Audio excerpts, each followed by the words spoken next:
Hello hi friends. நம்ம வந்து பார்த்திங்கன்னா மதிய லன்ச் ரெடி பண்ணி ஆரம்பித்தாச்சு. இப்போ பார்த்திங்கன்னா மணி பார்த்திங்கன்னா பாருங்கள், மணி வந்து 12:30 சரிங்களா. மணி 12:30. இப்போ நம்ம சமையலை ஸ்டார்ட் பண்ண போகிறோம். இப்போ ஸ்டார்ட் பண்ணி நம்ம எத்தனை மணிக்கு முடிக்கிறோம் அப்படிங்கிறத நம்ம பார்க்கலாம். இன்றைக்கி என்னென்னு பார்த்திங்கன்னா, நான் என்ன சமைக்க போகிறேன்னு பார்த்திங்கன்னா, காலிஃப்ளவர் க்ளீன் பண்ணி வச்சுருக்கிறேன். மஞ்சள் தண்ணியில் போட்டு வெந்நியில் போட்டு எடுக்கணும். காலிஃப்ளவர் பொரிக்க போகிறேன். எங்கள் வீட்டுக்காருக்கு வந்து பாவக்காய் குழம்புக்கு பாவக்காய், தக்காளி, வெங்காயம்லாம் வாஷ் பண்ணி கட் பண்ணி வச்சுருக்கிறேன். காளான் பிரியாணிக்கு காளான் வந்து வாஷ் பண்ணி கட் பண்ணி வச்சுருக்கிறேன். தயிர் பாக்கெட் எல்லாமே ரெடியாக இருக்குது. அரிசியும் ஊற வச்சு வச்சுருக்கிறேன். இன்றைக்கி வந்து பார்த்திங்கன்னா காளான் பிரியாணியும் காலிஃப்ளவர் பொரியலும் தயிர் வெங்காயம் எங்கள் வீட்டுக்காரரும் கொஞ்சம் ஒயிட் ரைஸும் பாவக்காய் குழம்பு இவ்வளோ பண்ணணும். இப்போ நான் மணி உங்கள்கிட்ட காட்டினேன் 12:25 சரியா. நான் இப்போ சமையல் வேலை நான் ஸ்டார்ட் பண்ண போகிறேன். எத்தனை மணிக்கு நான் முடிக்கிறேன்னு சொல்லி பார்க்கலாம். வாங்க சமையலுக்குள்ளே போயிடலாமா? ஓகே. Hello hi friends. நான் வந்து பிரியாணிக்கு வந்து காளான் பிரியாணிக்கு கோல்டு வின்னர் எண்ணெய் தான் ஊற்றிருக்கிறேன். தேங்காய் எண்ணெய் கொஞ்சம் காலியாக போகுது, இன்னும் நம்ம ஆட்டலை இல்லையா, அதனால் சரி ஓகே நீ கோல்டு வின்னர் எண்ணெயில் செஞ்சிடலான்னு சொல்லிட்டு கோல்டு வின்னர் எண்ணெய் எடுத்து வச்சுருக்கிறேன். கொஞ்சம் நம்ம இஞ்சி பூண்டு பேஸ்ட்டு போட்டுக்கலாம். நான் வந்து இன்றைக்கி ஒரு 2 டம்ளர் அரிசி தான் செய்ய போகிறேன் சரிங்களா. அதனால் அதுக்கு தகுந்த அளவுக்கு கொஞ்சம் இஞ்சி பூண்டு பேஸ்ட்டு போட்டு நல்லா வதக்கிக்கலாம். அந்த இஞ்சி பூண்டோட அந்த பச்சை வாசனைலாம் போகட்டும். இந்த மாதிரி இஞ்சி பூண்டு பேஸ்ட் வதக்கிறப்போ எனக்கு இதோட சுமல் வந்து எனக்கு ரொம்ப பிடிக்கும். எத்தனை பேருக்கு பிடிக்கும்னு சொல்லுங்கள். இப்போ பார்த்திங்கன்னா இதோட பச்சை வாசனைலாம் போயிடுச்சு. இப்போது தக்காளி, வெங்காயம், பச்சை மிளகாய் போட்டு அரைச்சி எடுத்து வச்சுருக்கிறேன். இதை வந்து நம்ம கழுவி நம்ம ரைஸோட தண்ணி ஊற்றுவோம் இல்லையா, அப்போ சேர்த்து ஊற்றிக்கலாம். இப்போ வந்து பார்த்திங்கன்னா நல்லா இதையுமே வந்து நம்ம இது பண்ணி விட்டுடலாம். தக்காளி, வெங்காயம், பச்சை மிளகாய் அரைச்சி வச்சதையும் அதோட பச்சை வாசனை போகணும்னு எடுத்துடும். நீங்கள் வந்து பொதுவாக பார்த்திங்கன்னா பிரியாணிக்கு கொத்தமல்லி, புதினா இலை போட்டால் சூப்பராக இருக்கும். ஆனால் எங்கள் ஊரில் இந்த நேரம் பார்த்தா கிடைக்காது. காலையில் மார்னிங்கே போனால் தான் புதினா, கொத்தமல்லி எல்லாம் கிடைக்கும். அதனால் வந்து இன்றைக்கி புதினா, கொத்தமல்லி இல்லாமல் ஒரு பிரியாணி சரிங்களா. இப்போ வந்து இதோட பச்சை வாசனை போக முடிய நல்லா கிளறி விட்டுக்கலாம். அப்புறம் பார்த்திங்கன்னா இதுக்கு தேவையான அளவு உப்பு நாங்கள் வந்து பார்த்திங்கன்னா இந்து உப்பு தான், இந்து உப்பு சேர்த்துக்கலாம். இந்து உப்பு போட்டு நல்லா வந்து கிளறி விட்டுக்கிடுவோம். அப்புறம் பார்த்திங்கன்னா நான் வந்து கரம் மசாலா தூள், கறி மசாலா தூள்னு கடையில் எதுவுமே வாங்க மாட்டேன். வீட்டிலே ஒரு முஸ்லீம் லேடி சொன்ன ஒரு பிரியாணி பொடி நான் ரெடி பண்ணி வச்சுருக்கிறேன். அது வந்து ஒரு ஸ்பூன் போட்டுக்கலாம். இதிலே வந்து காரத்துக்கு மிளகு வந்து நான் கொஞ்சம் அதிகமாக சேர்த்துருக்கிறேன், அதுவே போதும். அது மட்டும் இல்லாமல் தக்காளி, வெங்காயம் கூட பச்சை மிளகாயும் சேர்த்துருக்கிறோம், அதுவும் சேர்த்து காரம் சரியாக இருக்கும். இப்போ கொஞ்சம் நம்ம தயிர் விட்டுக்கலாம். நீங்கள் லெமன் இருந்தால் கூட போட்டுக்கோங்க. ஒரு 1/2 பாக்கெட், சின்ன பாக்கெட் தான், அதனால் ஒரு 1/2 பாக்கெட் மட்டும் நான் தயிர் விட்டுருக்கிறேன். இப்போ இதையுமே போட்டு நம்ம நல்லா கிளறிக்கலாம். அதுக்கப்புறம் பார்த்திங்கன்னா நம்ம காளானை வந்து நல்லா வாஷ் பண்ணி கட் பண்ணி எடுத்து வச்சுருக்குறோம் சரிங்களா. இப்போ இது நல்லா கிளறி விட்டதுக்கப்புறம் அந்த மசாலா எல்லாம் சேர்ந்து நல்லா ஒன்றா சேர்ந்து வரட்டும். அப்புறம் பார்த்திங்கன்னா நம்ம இந்த காளானையே நம்ம எடுத்து போட்டுடலாம். காளான்லாம் போட்டு மசாலா எல்லாமே சேர்ந்து நல்லா ஒன்றா வந்துடுச்சு. இப்போ பார்த்திங்கன்னா நம்ம மிக்ஸி அலசின தண்ணி, அந்த தக்காளி தண்ணியோடு சேர்த்து நான் 2 டம்ளர் ரைஸ்க்கு 5 டம்ளர் தண்ணி விட்டுக்கிறேன். ஏன்னா என்னோடய ரைஸ் வந்து பழைய அரிசி சரிங்களா, அதனால் வந்து கொஞ்சம் அதிகமாக விட்டுக்கிறேன். பாருங்கள், பெரிய குக்கரில் வைக்காமல் போயிட்டேன். இதுவே வந்து இப்போ இவ்வளோ வந்துருச்சு. ஓகே, ரைஸ் போட்டால் சரியாக வரும்னு நினைக்கிறேன். இப்போ வந்து பார்த்திங்கன்னா இதை கொஞ்சம் நம்ம மூடி வச்சிடலாம். இது வந்து நல்லா கொதித்து வரணும். கொதித்து வந்ததுக்கப்புறம் ரைஸ் போட்டுக்கலாம். ஃப்ரெண்ட்ஸ், இப்போ வந்து மசாலா வந்து நல்லா கொதித்து வந்துருச்சு. இப்போ நம்ம மூடி எடுத்துகிட்டு பார்க்கலாம்.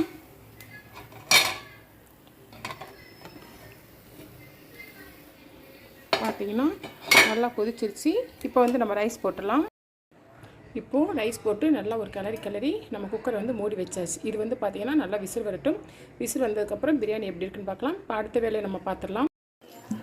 அப்புறம் ஃப்ரெண்ட்ஸ், இப்போ பார்த்திங்கன்னா காலிஃப்ளவரில் கொஞ்சம் வெந்நியில் போட்டு கொஞ்சம் மஞ்சள் போட்டு வச்சுருக்கேன். இது நல்லா கொதித்து வரட்டும். அப்போது அதில் உள்ள கிருமிகள், அந்த புழுக்கள் எது இருந்தாலும் சரி, இந்த மஞ்சள் கூட போட்டுக்கிறதுனால நல்லா க்ளீன் ஆகி வந்துடும். இது கொதித்து வந்த உடனே பார்த்திங்கன்னா கொஞ்சம் கார்ன்ஃப்ளவர் மாவு, கொஞ்சம் வத்தப்பொடி, கொஞ்சம் கரம் மசாலா தூள், கொஞ்சம் சீரகத்தூள், கொஞ்சம் மிளகுத்தூள், கொஞ்சம் இஞ்சி பூண்டு பேஸ்ட் எல்லாம் வச்சுருக்கிறேன். இது கூட போட்டு இதை பிரட்டி வச்சு பொரிச்சு. இப்போது நடுவில் இருக்கிற ஸ்டவ்வில் வந்து ஒயிட் ரைஸ்க்கு வந்து நான் ஒரு 1.5 டம்ளர் ஒயிட் ரைஸ் பண்ண போகிறேன். அதுக்கு வந்து பார்த்திங்கன்னா கொஞ்சம் தண்ணி ஊற்றி கொதிக்க வச்சுருக்கிறேன். கொதிச்சு வந்த உடனே பார்த்திங்கன்னா ரைஸ் ஊற வச்சுருக்கிறோம். ரைஸ் வந்து நம்ம வாஷ் பண்ணி அதில் போட்டுடலாம். இப்போ வந்து காலிஃப்ளவர் வந்து நல்லா கொதிச்சு வந்துடுச்சு. இப்போ நம்ம தண்ணியெல்லாம் வடிகட்டிட்டு காலிஃப்ளவரை இதில் போட்டு நல்லா பிசைஞ்சு வச்சுக்கலாம். இப்போது பிரியாணி நல்லா விசில் வந்துடுச்சு. நம்ம இதை இறக்கி வச்சிடலாம். ஆறுனதுக்கப்புறம் பிரியாணி எப்படி இருக்குன்னு இப்போது ஒயிட் ரைஸ் வைக்கிறதுக்கு தண்ணி நல்லா கொதிச்சிருச்சு. நம்ம ரைஸை போட்டு குக்கரை போட்டு மூடி வச்சு ஒயிட் ரைஸ் ரெடி பண்ணிடலாம். இப்போது ஒயிட் ரைஸ்க்கு நம்ம குக்கரை போட்டு மூடி வச்சாச்சு. ஒயிட் ரைஸ் ரெடி ஆகட்டும். ஃப்ரெண்ட்ஸ், இப்போ நல்லா வந்து எண்ணெய் வந்து காஞ்சிருச்சு. நம்ம வந்து மசாலா தடவி வச்சுருக்கோம் இல்லையா, இந்த காலிஃப்ளவரை ஒவ்வொன்றா போட்டுடலாம். இதில் வந்து ஒயிட் ரைஸ் வந்துட்டுருக்குது. இப்போ இந்த காலிஃப்ளவரை நம்ம கொஞ்சம் கொஞ்சமாக போட்டு எடுத்துக்கலாம். இப்போ போட்டாச்சு. இது வெந்ததுக்கப்புறம் அடுத்த பேஜ் போட்டுக்கலாம். ஃப்ரெண்ட்ஸ், பார்த்தீங்கன்னா இப்போ ஒயிட் ரைஸ் வந்துருச்சு. நம்ம ஸ்டவ் ஆஃப் பண்ணிவிட்டு இதே டைனிங் டேபிளில் தூக்கி வச்சிடலாம். ஃப்ரெண்ட்ஸ், இப்போ பார்த்தீங்கன்னா நம்ம காலிஃப்ளவரில் அழகாக வந்து நல்லா கிறிஸ்பியாக பொரிச்சு எடுத்தாச்சு. இப்போ பார்த்தீங்கன்னா காலிஃப்ளவர் பொரிச்ச எண்ணெயிலே நான் வந்து பாவக்காய் குழம்பு வைக்க போகிறேன். அதுக்கு பார்த்தீங்கன்னா கொஞ்சம் கடுகு உளுந்தம் பருப்பும் கருவேப்பிலையும் போட்டுக்கலாம். நல்லா பொரிஞ்சு வர காலிஃப்ளவர் அழகாக கிறிஸ்பியாக வந்து பாருங்கள் எப்படி பொரிச்சு எடுத்துருக்கோன்னு சொல்லிட்டு சூப்பராக வந்து பொரிச்சு எடுத்தாச்சு. இப்போ பார்த்தீங்கன்னா கடுகு உளுந்தம் பருப்பு வந்து நல்லா பொரிஞ்சு வந்துடுச்சு. பாவக்காயை வந்து நம்ம போட்டுடலாம். ஏன் ஃபஸ்ட்டு நான் பாவக்காயை போடுறேன்னா, பாவக்காய் வந்து அதை கொஞ்சம் எண்ணெயில் வதங்குறப்போ அதோட கசப்பு தன்மை வந்து கொஞ்சம் குறைஞ்சிரும். அதனால பாவக்காயை முதல்ல நல்லா எண்ணெயில் போட்டு நல்லா வதக்கிக்கலாம். அப்போ அதோட கசப்பு தன்மை வந்து குறைஞ்சி வரும். இப்போது குழம்புக்கு தேவையான அளவு உப்பு போட்டுடலாம். உப்பு போட்டு நல்லா பாவக்காயை எண்ணெயில் வதக்குறப்போ கசப்பு தன்மை நல்லா கொஞ்சம் குறைஞ்சிரும். கொஞ்சம் நேரம் நல்லா வதக்கிட்டு அப்புறம் நம்ம கட் பண்ணி வச்சுருக்கிற வெங்காயம் தக்காளி போட்டுடலாம். அதெல்லாம் போட்டு நல்லா வந்து வதக்கலாம்.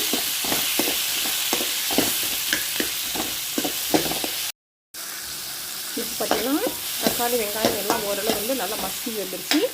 இப்போ நான் வீட்டில் அரைச்சி வைக்கிற குழம்பு மிளகாய் தூள் 2 ஸ்பூன் போட்டுக்கிறேன்.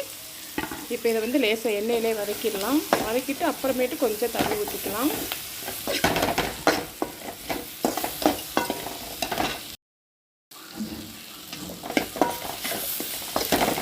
இப்போ கொஞ்சம் தண்ணி ஊற்றி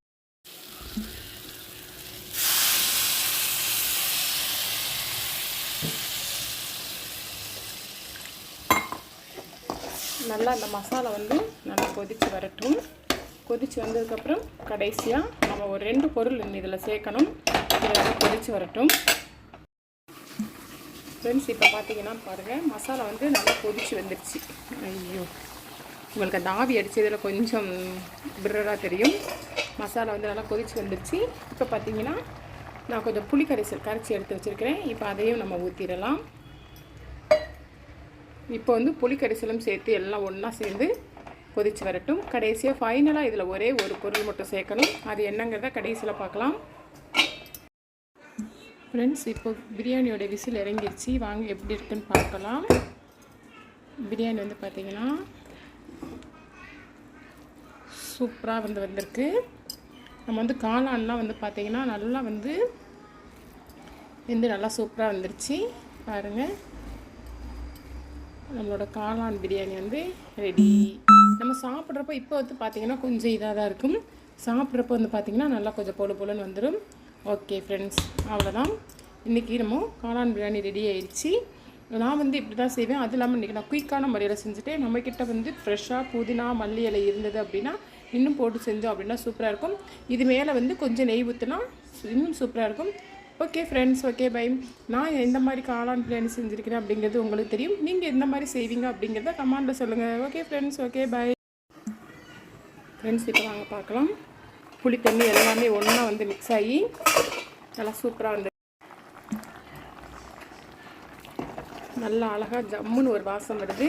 பாருங்கள், பாவக்காய் குழம்பு அவ்வளோதான். இதில் வந்து கடைசியாக ஃபைனலாக ஒரு பொருள் சேர்க்கணும்னு சொன்னேன் இல்லையா, கொஞ்சோல வெல்லம் போட்டோம் அப்படின்னா பாவக்காய் குழம்புல கொஞ்சம் கூட கசப்பு இருக்காது. டேஸ்ட் வந்து உங்களுக்கு சூப்பராக இருக்கும். நான் இப்படி தான் பாவக்காய் குழம்பு செய்வேன். நீங்கள் எப்படி செய்வீங்க அப்படிங்கிறத கமெண்டில் சொல்லுங்கள்.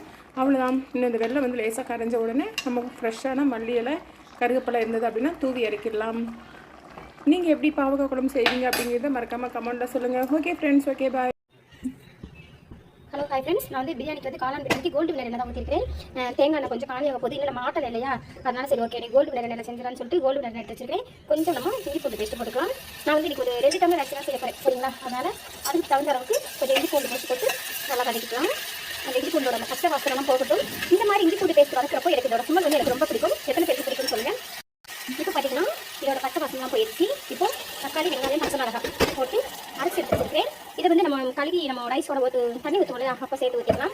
இப்போ வந்து பார்த்திங்கன்னா நல்லா இதையுமே வந்து நம்ம இது பண்ணி விட்டுலாம். தக்காளி வெங்காயம் பச்சை மிளகாய் அரைச்சி வச்சதையும் அதோட பச்சை வாசனை போக வேண்டும். நீங்கள் வந்து பொதுவாக பார்த்தீங்கன்னா பிரியாணிக்கு கொத்தமல்லி புதினா எல்லாம் போட்டால் சூப்பராக இருக்கும். ஆனால் எங்கள் ஊரில் இந்த நேரம் பார்த்தா கிடைக்காது. காலையில் மார்னிங்கே போனால் புதினா கொத்தமல்லி எல்லாம் கிடைக்கும். அதனால் வந்து இன்னைக்கு புதினா கொத்தமல்லி இல்லாமல் ஒரு பிரியாணி சரிங்களா. இப்போ வந்து இதோட பச்சை வாசனை போக வேண்டிய நல்லா கிளறி விட்டுக்கலாம். அப்புறம் பார்த்தீங்கன்னா இதுக்கு தேவையான அளவு உப்பு நாங்கள் வந்து பார்த்தீங்கன்னா இந்து உப்பு தான், இந்து உப்பு சேர்த்துக்கலாம். இந்து உப்பு போட்டு நல்லா வந்து கிளறி விட்டுக்குவோம்.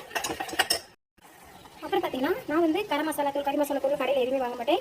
வீட்டிலேயே ஒரு முஸ்லீம் லேடிஸான ஒரு பிரியாணி பொடி நான் ரெடி பண்ணி வச்சிருக்கிறேன். அது வந்து ஒரு ஸ்பூன் போட்டுக்கலாம். இதிலே வந்து காரத்துக்கு மிளகு வந்து கொஞ்சம் அதிகமாக சேர்த்துருக்கிறேன். அதுவே போதும். அது மட்டும் இல்லாமல் தக்காளி வெங்காயம் கூட பச்சை மிளகாயும் சேர்த்துக்கலாம். அதுவும் சேர்த்து காரம் சரியாக இருக்கும். இப்போ கொஞ்சம் நம்ம தயிர் விட்டுக்கலாம். நீங்கள் லெமன் இருந்தால் கூட போட்டுக்கோங்க. ஒரு 1/2 பாக்கெட் சின்ன பாக்கெட் தான், அதில் 1/2 பாக்கெட் மட்டும் நான் தயிர் விட்டுருக்கிறேன். இப்போ இதையுமே போட்டு நம்ம நல்லா கிளறிக்கலாம். அதுக்கப்புறம் பார்த்தீங்கன்னா நம்ம காரம் வந்து நல்லா வாஷ் பண்ணி கட் பண்ணி எடுத்து வச்சுக்கிறோம் சரிங்களா. இப்போ இது நல்லா கிளறி விட்டதுக்கப்புறம் அந்த மசாலா எல்லாம் சேர்ந்து நல்லா ஒன்றா சேர்ந்து வரட்டும். அப்புறம் பார்த்தீங்கன்னா நம்ம இந்த காளானையே நம்ம எடுத்து போட்டுடலாம். காளான்லாம் போட்டு மசாலா எல்லாமே சேர்ந்து நல்லா ஒன்றா வந்துச்சு. இப்போ பார்த்தீங்கன்னா நம்ம மிக்ஸி அலசின தண்ணி அந்த தக்காளி தண்ணியோட சேர்த்து நான் 2 டம்ளர் ரைஸ்க்கு 5 டம்ளர் தண்ணி விட்டுக்கிறேன். ஏன்னா என்னோட ரைஸ் வந்து பழைய அரிசி சரிங்களா, அதனால் வந்து கொஞ்சம் அதிகமாக விட்டுக்கிறேன். பாருங்கள், பெரிய குக்கரில் வைக்காமல் போயிட்டேன். இதுவே வந்து இப்போ இவ்வளோ வந்துருச்சு. ஓகே, ரைஸ் போட்டால் சரியாக வரும்னு நினைக்கிறேன். இப்போ வந்து பார்த்தீங்கன்னா இதை கொஞ்சம் நம்ம மூடி வச்சிடலாம். இது வந்து நல்லா கொதிச்சு வரணும். கொதிச்சு வந்ததுக்கப்புறம் நம்ம ரைஸ் போட்டுக்கலாம். ஃப்ரெண்ட்ஸ், இப்போ வந்து மசாலா வந்து நல்லா கொதிச்சு வந்துருச்சு. இப்போ நம்ம மூடி எடுத்துகிட்டு பார்க்கலாம். பார்த்தீங்கன்னா நல்லா கொதிச்சிருச்சு. இப்போ வந்து நம்ம ரைஸ் போட்டுடலாம். இப்போது ரைஸ் போட்டு நல்லா ஒரு கிளறி நம்ம குக்கர் வந்து மூடி வச்சாச்சு. இது வந்து பார்த்தீங்கன்னா நல்லா விசில் வரட்டும். விசில் வந்ததுக்கப்புறம் பிரியாணி எப்படி இருக்குன்னு பார்க்கலாம். அடுத்த வேலையை நம்ம பார்த்துலாம். ஃப்ரெண்ட்ஸ், இப்போ பிரியாணியோட விசில் இறங்கிடுச்சு. வாங்க எப்படி இருக்குன்னு பார்க்கலாம். பிரியாணி வந்து பார்த்தீங்கன்னா சூப்பராக வந்திருக்கு. நம்ம வந்து காளான்லாம் வந்து பார்த்தீங்கன்னா நல்லா வந்து நல்லா சூப்பராக வந்துருச்சு. பாருங்கள், நம்மளோட காளான் பிரியாணி வந்து ரெடி. நம்ம சாப்பிட்றப்போ இப்போ வந்து பார்த்தீங்கன்னா கொஞ்சம் இதாக தான் இருக்கும். சாப்பிட்றப்போ வந்து பார்த்தீங்கன்னா நல்லா கொஞ்சம் போல வந்துடும். ஓகே ஃப்ரெண்ட்ஸ், அவ்வளோதான். இன்றைக்கி நம்ம காளான் பிரியாணி ரெடி ஆயிடுச்சு. நான் வந்து இப்படி தான் செய்வேன். அது இல்லாமல் இன்றைக்கி நான் குயிக்கான முறையில் செஞ்சுட்டு நம்ம கிட்ட வந்து ஃப்ரெஷ்ஷாக புதினா மல்லி இலை இருந்தது அப்படின்னா இன்னும் போட்டு செஞ்சோம் அப்படின்னா சூப்பராக இருக்கும். இது மேலே வந்து கொஞ்சம் நெய் ஊற்றினா இன்னும் சூப்பராக இருக்கும். Okay friends, okay bye. நான் எந்த மாதிரி காளான் பிரியாணி செஞ்சுருக்கேன் அப்படிங்கிறது உங்களுக்கு தெரியும். நீங்கள் எந்த மாதிரி செய்வீங்க அப்படிங்கிறத கமெண்ட்டில் சொல்லுங்கள். Okay friends, okay bye. Hello hi friends, நான் வந்து பிரியாணிக்கு வந்து காளான் பிரியாணிக்கு கோல்டு வின்னர் எண்ணெய் தான் ஊற்றிருக்கிறேன். தேங்காய் எண்ணெய் கொஞ்சம் காலியாக போகுது, இன்னும் நம்ம ஆட்டலை இல்லையா, அதனால் சரி ஓகே நீ கோல்டு வின்னர் எண்ணெயில் செஞ்சிடலான்னு சொல்லிட்டு கோல்டு வின்னர் எண்ணெய் எடுத்து வச்சுருக்கிறேன். கொஞ்சம் நம்ம இஞ்சி பூண்டு பேஸ்ட்டு போட்டுக்கலாம். நான் வந்து இன்றைக்கி ஒரு 2 டம்ளர் அரிசி தான் செய்ய போகிறேன் சரிங்களா. அதனால் அதுக்கு தகுந்த அளவுக்கு கொஞ்சம் இஞ்சி பூண்டு பேஸ்ட்டு போட்டு நல்லா வதக்கிக்கலாம். அந்த இஞ்சி பூண்டோட அந்த பச்சை வாசனைலாம் போகட்டும். இந்த மாதிரி இஞ்சி பூண்டு பேஸ்ட் வதக்கிறப்போ எனக்கு இதோட ஸ்மெல் வந்து எனக்கு ரொம்ப பிடிக்கும். எத்தனை பேருக்கு பிடிக்கும்னு சொல்லுங்கள். இப்போ பார்த்திங்கன்னா இதோட பச்சை வாசனைலாம் போயிடுச்சு. இப்போது தக்காளி வெங்காயம் பச்சை மிளகாய் போட்டு அரைச்சி எடுத்து வச்சுருக்கிறேன். இதை வந்து நம்ம கழுவி நம்ம ரைஸோட தண்ணி ஊற்றுவோம் இல்லையா, அப்போ சேர்த்து ஊற்றிக்கலாம். இப்போ வந்து பார்த்திங்கன்னா நல்லா இதையுமே வந்து நம்ம இது பண்ணி விட்டுடலாம். தக்காளி வெங்காயம் பச்சை மிளகாய் அரைச்சி வச்சதையும் அதோட பச்சை வாசனை போகும் எடுத்துடும். நீங்கள் வந்து பொதுவாக பார்த்தீங்கன்னா பிரியாணிக்கு கொத்தமல்லி புதினா இலை போட்டால் சூப்பராக இருக்கும். ஆனால் எங்கள் ஊரில் இந்த நேரம் பார்த்தா கிடைக்காது. காலையில் மார்னிங்கே போனால் தான் புதினா கொத்தமல்லி எல்லாம் கிடைக்கும். அதனால் வந்து இன்றைக்கி புதினா கொத்தமல்லி இல்லாமல் ஒரு பிரியாணி சரிங்களா. இப்போ வந்து இதோட பச்சை வாசனை போக முடிய நல்லா கிளறி விட்டுக்கலாம். அப்புறம் பார்த்திங்கன்னா இதுக்கு தேவையான அளவு உப்பு நாங்கள் வந்து பார்த்திங்கன்னா இந்து உப்பு தான், இந்து உப்பு சேர்த்துக்கலாம்.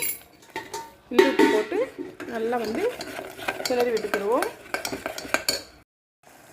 அப்புறம் பார்த்திங்கன்னா நான் வந்து கரம் மசாலா தூள் கறி மசாலா தூள்னு கடையில் எதுவுமே வாங்க மாட்டேன். வீட்டிலே ஒரு முஸ்லீம் லேடிஸ் சொன்ன ஒரு பிரியாணி பொடி நான் ரெடி பண்ணி வச்சுருக்கிறேன். அது வந்து ஒரு ஸ்பூன் போட்டுக்கலாம். இதிலே வந்து காரத்துக்கு மிளகு வந்து நான் கொஞ்சம் அதிகமாக சேர்த்துருக்கிறேன், அதுவே போதும். அது மட்டும் இல்லாமல் தக்காளி வெங்காயம் கூட பச்சை மிளகாயும் சேர்த்துருக்குறோம், அதுவும் சேர்த்து காரம் சரியாக இருக்கும். இப்போ கொஞ்சம் நம்ம தயிர் விட்டுக்கலாம். நீங்கள் லெமன் இருந்தால் கூட போட்டுக்கோங்க. ஒரு 1/2 பாக்கெட் சின்ன பாக்கெட் தான், அதனால் ஒரு 1/2 பாக்கெட் மட்டும் நான் தயிர் விட்டுருக்கிறேன். இப்போ இதையுமே போட்டு நம்ம நல்லா கிளறிக்கலாம். அதுக்கப்புறம் பார்த்திங்கன்னா நம்ம காளானை வந்து நல்லா வாஷ் பண்ணி கட் பண்ணி எடுத்து வச்சுருக்குறோம் சரிங்களா. இப்போ இது நல்லா கிளறி விட்டதுக்கப்புறம் அந்த மசாலா எல்லாம் சேர்ந்து நல்லா ஒன்றா சேர்ந்து வரட்டும். அப்புறம் பார்த்திங்கன்னா நம்ம இந்த காளானையை நம்ம எடுத்து போட்டுடலாம். காளான்லாம் போட்டு மசாலா எல்லாமே சேர்ந்து நல்லா ஒன்றா வந்துடுச்சு. இப்போ பார்த்திங்கன்னா நம்ம மிக்ஸி அலசின தண்ணி அந்த தக்காளி தண்ணியோடு சேர்த்து நான் 2 டம்ளர் ரைஸ்க்கு 5 டம்ளர் தண்ணி விட்டுக்கிறேன். ஏன்னா என்னோடய ரைஸ் வந்து பழைய அரிசி, சரிங்களா? அதனால் வந்து கொஞ்சம் அதிகமாக விட்டுக்கிறேன். பாருங்கள், பெரிய குக்கரில் வைக்காமல் போயிட்டேன். இதுவே வந்து இப்போ இவ்வளோ வந்துருச்சு. ஓகே, ரைஸ் போட்டால் சரியாக வரும்னு நினைக்கிறேன். இப்போ வந்து பார்த்திங்கன்னா இதை கொஞ்சம் நம்ம மூடி வச்சிடலாம். இது வந்து நல்லா கொதித்து வரணும். கொதித்து வந்ததுக்கப்புறம் ரைஸ் போட்டுக்கலாம். ஃப்ரெண்ட்ஸ், இப்போ வந்து மசாலா வந்து நல்லா கொதித்து வந்துருச்சு. இப்போ நம்ம மூடி எடுத்துகிட்டு பார்க்கலாம்.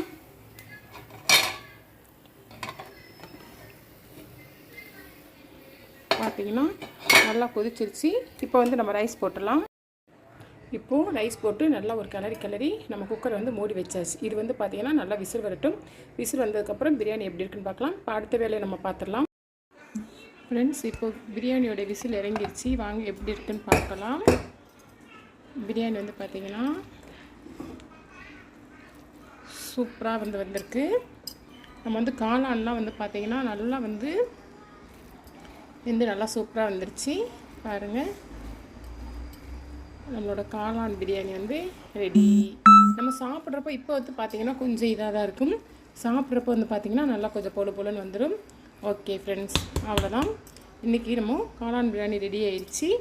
நான் வந்து இப்படி தான் செய்வேன். அது இல்லாமல் இன்றைக்கி நான் குயிக்கான முறையில் செஞ்சுட்டேன். நம்மக்கிட்ட வந்து ஃப்ரெஷ்ஷாக புதினா மல்லி இலை இருந்தது அப்படின்னா இன்னும் போட்டு செஞ்சோம் அப்படின்னா சூப்பராக இருக்கும். இது மேலே வந்து கொஞ்சம் நெய் ஊற்றினா இன்னும் சூப்பராக இருக்கும். Okay friends, okay bye. நான் எந்த மாதிரி காளான் பிரியாணி செஞ்சுருக்கிறேன் அப்படிங்கிறது உங்களுக்கு தெரியும். நீங்கள் எந்த மாதிரி செய்வீங்க அப்படிங்கிறத கமெண்ட்டில் சொல்லுங்கள். Okay friends, okay bye. Friends, அவ்வளோதான். நம்மளோட சமையல் வேலை எல்லாமே வந்து பாருங்கள் முடிஞ்சிருச்சு. பிரியாணி, ஒயிட் ரைஸு, அப்புறம் என்ன சொல்கிறது, காலிஃப்ளவர் பொரிச்சது, தயிர் வெங்காயம், பாவக்காய் குழம்பு எல்லாமே வந்து ரெடி ஆயிடுச்சு. மணி பார்த்திங்க அப்படின்னா மணி உங்களுக்கு தெரியுதா? மணி வந்து பார்த்திங்கன்னா 1:30. நம்ம எத்தனை மணிக்கு ஸ்டார்ட் பண்ணோம்? 12:25க்கு நம்ம ஸ்டார்ட் பண்ணோம், சரிங்களா? 1:30க்கு முடிச்சாச்சு. கிட்டத்தட்ட வந்து ஒரு 1 ஹவர். இந்த 1 ஹவரில் யாரும் எனக்கு எந்த ஹெல்ப்பும் பண்ணலை. ஃபஸ்ட்டு ஒரு 20 நிமிஷத்துக்கு முன்னாடி நான் வெஜிடபிள்ஸ் எல்லாமே கட் பண்ணி வச்சுருந்தேன். எல்லாமே ப்ரிப்பேராக கட் பண்ணி வச்சுருந்ததுனால இப்போ 1 ஹவரில் வந்து நான் சமையல் வேலை முடிச்சிட்டேன். எப்பயுமே வந்து நம்ம சமைக்கிறப்போ சும்மா இருக்க நேரங்களில் காய்கறி வெஜிடபிள்ஸ் எல்லாம் நல்லா வாஷ் பண்ணி கட் பண்ணி வச்சிட்டோம் அப்படின்னா நமக்கு வந்து சமையல் வேலை சிம்பிளாக முடிஞ்சிடும். ஓகே, இதுதான் எங்கள் வீட்டில் வந்து இன்றைக்கி வந்து என்ன சொல்கிறது, டின்னரில் சாரி இதுதான் இன்றைக்கி எங்கள் வீட்டில் வந்து லன்ச்சு. ஏதோ ஒரு ஞாபகத்தில் பேசுகிறேன். அப்புறம் பிரியாணி கொஞ்சம் சூடாக எடுத்து சாப்பிட்டு பார்த்தேன். செம்மையாக நல்லா சாப்பிட்டு அந்த காளான்லாம் நல்லா சாப்பிட்டு வந்து சூப்பராக இருக்குது. இதில் நம்ம புதினா கொஞ்சம் மல்லியெல்லாம் சேர்த்துருந்தோம் அப்படின்னா இன்னும் கொஞ்சம் பெஸ்ட்டாக இருக்கும். ஓகே ஃப்ரெண்ட்ஸ், நீங்கள் என்ன இன்றைக்கி உங்கள் வீட்டில் என்ன லன்ச்சு அப்படிங்கிறத மறக்காமல் கமெண்ட்டில் சொல்லுங்கள். Okay friends, okay bye.